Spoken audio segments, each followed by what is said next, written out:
There's something really wrong with you. That was straight up mean. Don't contact me again.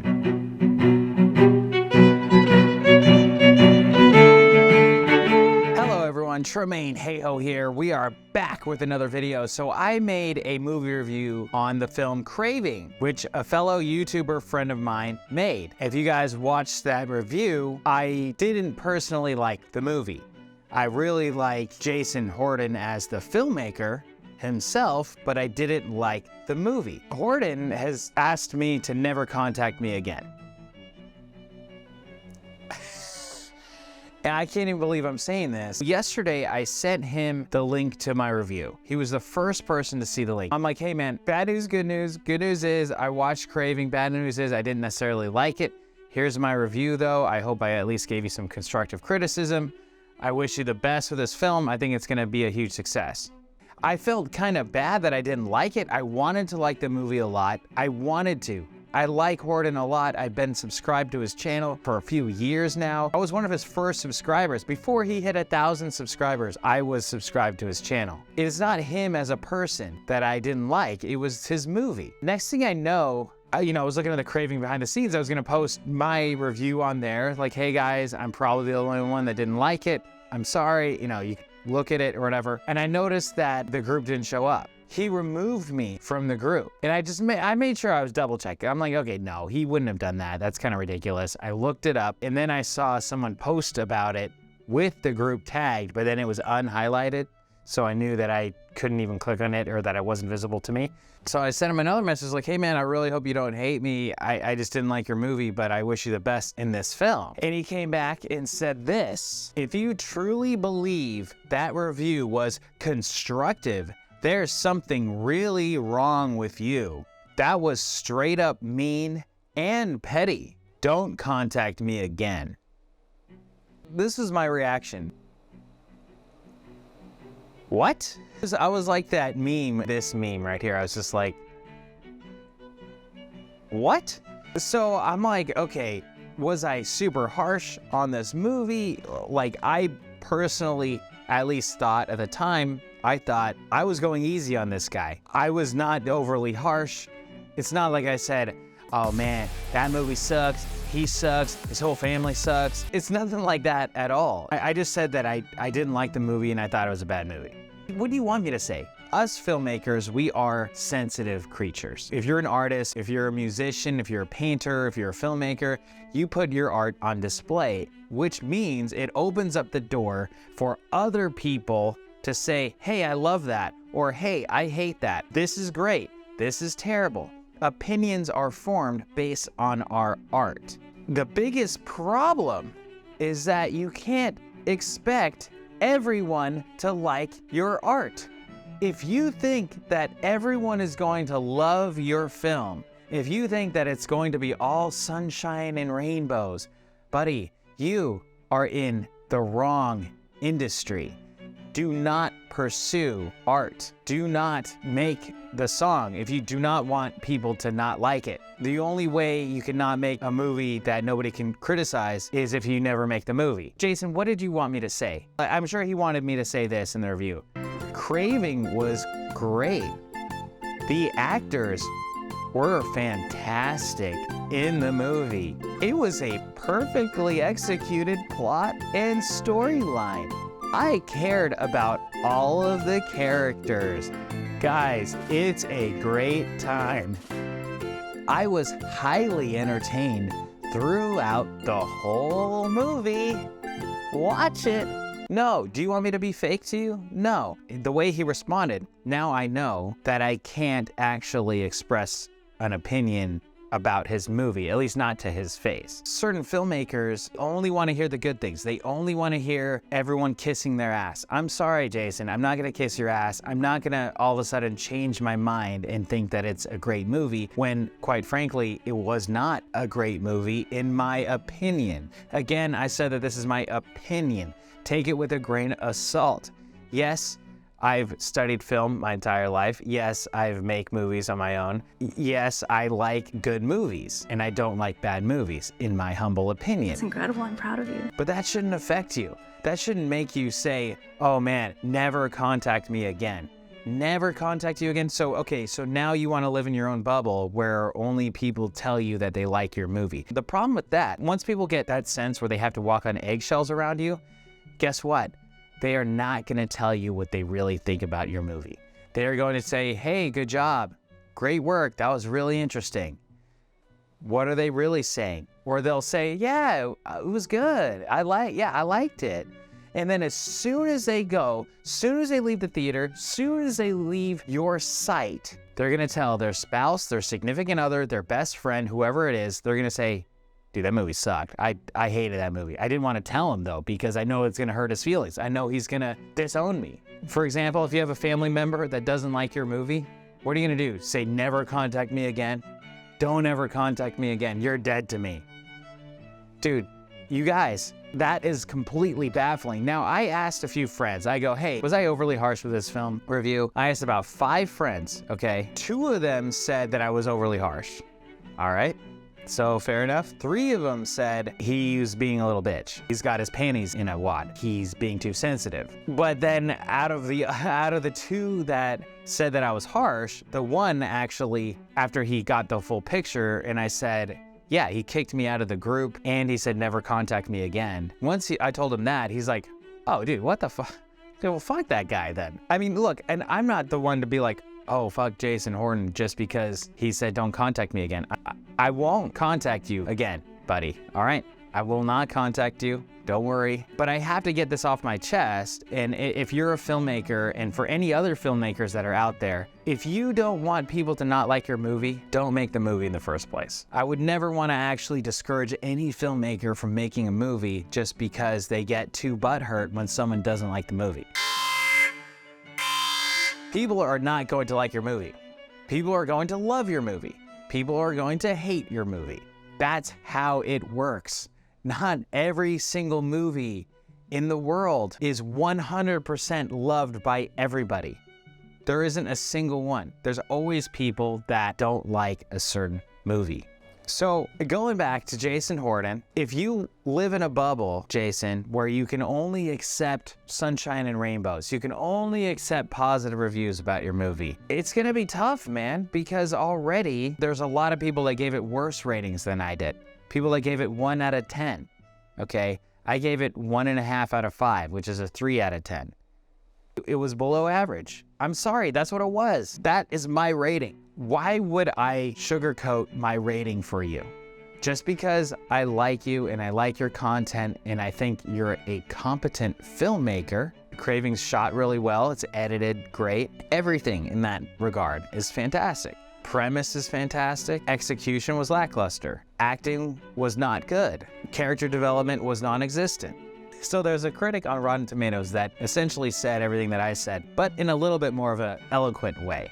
Let's see what he says here. Josh Bell from Crooked Marquee says, Craving, drug addiction as a metaphor for demonic possession is a strong hook for a horror movie, but director and co-writer Jay Horton never finds a coherent way of expressing it. The main action takes place inside a remote roadside bar where a group of possible drug addicts takes the patrons and employees hostage while a different group of armed vigilantes surrounds the building. So already it's a simple plot that gets overly complicated by this added layer of the bad guys, and then there's the worst guys, and then there's the good guys. Horton deploys copious expository flashbacks, but each new interlude only makes the plot more confusing. We have a bunch of random flashbacks, so it starts off in 1998, then goes back to 1994, then goes to 86, then goes to 88, then goes to 84, or did they go to 86 or 84? Then it goes to like a couple days ago, then goes the day after, 2 days later.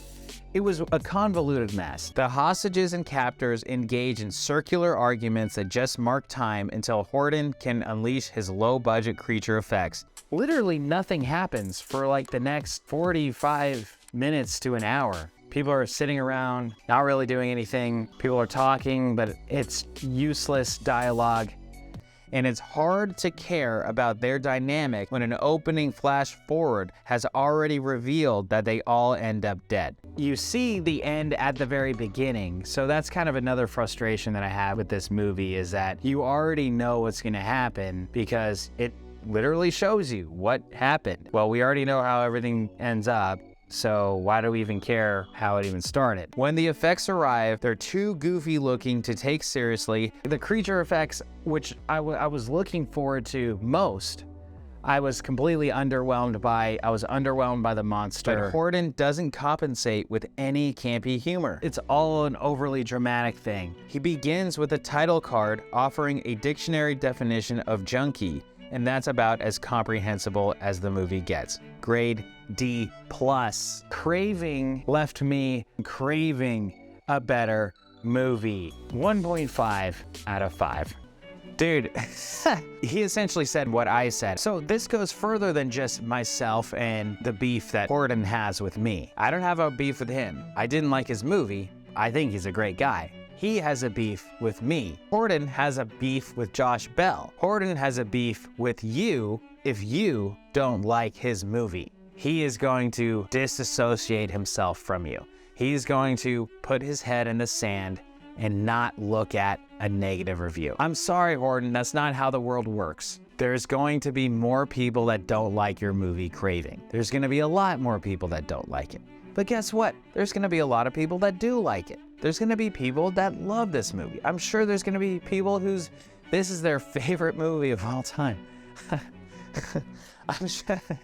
I'm sure that's going to be the case at some point, someone, somewhere, somehow, some way. So ultimately, for me to be me, I'm going to have to continue to review movies the way I see them. I'm not going to sugarcoat anything. I'm not going to try to appease a filmmaker just because I like him. And again, I'm not going to walk on eggshells when it comes to what I think about the movie. I'm not going to belittle my voice just because I feel like the filmmaker can't handle it. Maybe I just won't tell them directly. And that's the problem. If you're a filmmaker who only wants to hear the good things, if you're a filmmaker that doesn't want to try to improve in any way, for me, I pointed out a ton of plot holes. I pointed out a ton of flaws in the movie, areas where you could easily improve as a filmmaker. Does he want to listen to it? No, he doesn't. So if you continue on that path, your films will not get better. You will continue to do your own thing, and that's fine, but you will not be able to get better as a filmmaker. This is how we grow. When I came out with Rideshare, people said everything from it was the greatest movie in 10 years to this is the worst piece of garbage I've ever seen in my entire life. This isn't even a movie.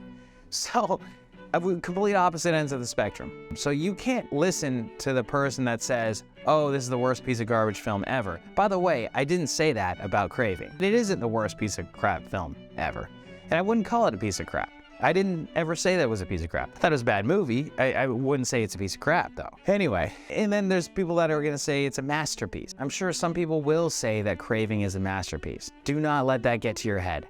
It doesn't matter. What matters is the complete audience as a whole. If the audience majority as a whole doesn't like the movie, that's rough. But if you like your movie and you're the only person that likes it and it's your favorite thing ever, then good for you. Keep making the movies that you want to make, that you want to see, and that you want to have in this world. I get it. We are in that age where people don't want to hear the other side. Republicans don't want to hear anything from Democrats. Democrats don't want to hear a word from Republicans. I guess certain filmmakers don't want to hear from other filmmakers that are going to challenge them, that are going to try to make them better, that are trying to help them make a better movie next time. Okay, you made a bad movie.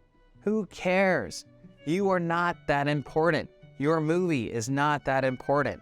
My movie is not that important. In the grand scheme of things, we're making movies. This isn't rocket science. This isn't brain surgery. Yes, movies have complete power to change the world. I agree. But you can't take yourself this seriously or else you will get bruised. You will get battered and you will be down and out and you will not be able to continue. This industry is not for the thin-skinned. It isn't. A lot of filmmakers happen to have thin skin, but that's okay because you can develop that thick skin over time by being able to take beatings. Sylvester Stallone himself, Rocky Balboa, says it's not about how hard you hit, it's about how hard you can get hit and still keep going. So Jason, I would never say give up as a filmmaker. Keep going, keep making movies. I won't contact you again. All right, keep your head in the sand, buddy. But honestly, I believe that you lost out. I would be there to challenge you and help you make things better. I would help you in casting, getting better actors. I would help you get better locations, whatever you need in that regard where your films are lacking. I could help supplement and provide and make them better. But obviously, you don't want to hear from me and you don't want help. So I wish you the best of luck in all your future endeavors, Jason. I honestly do. You crushed the Indiegogo.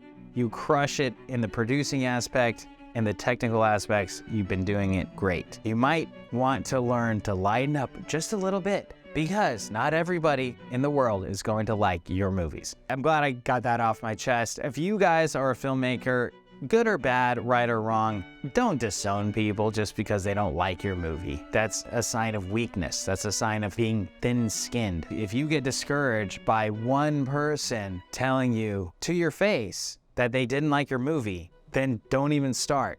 Give up now. But if you want to develop a thick skin, if you want to improve, if you want to be the best filmmaker that you can be, then subscribe to this channel, keep watching. And by the way, feel free to criticize any and all of my movies. Please feel free to tear them apart, say what you like about it, say what you don't like about it. That is how we get better as filmmakers. That's how I get better as a film producer. That's how I get better in this world. We got Simp coming out pretty soon. It's a freaking great movie. Better than Craving. Hate to say it, buddy. Sorry. So Jason Horton has a huge beef with me. I don't have a beef with him. Where's the beef, Jason? Where's the beef? All right, guys, thanks a lot for watching this video. If you like this video, slap a like on this video. Please subscribe for more. We are going to talk more movies, film making. We're also going to be talking to some amazing filmmakers, directors, writers, editors, producers, and we are going to continue to make movies and post them on this channel. So if you like movies, you love it, all things movies, stay tuned. I'm Hayhoe, filmmaker, CEO, movie mogul, and janitor of Hayhoe Studios. Thanks a lot, and good night.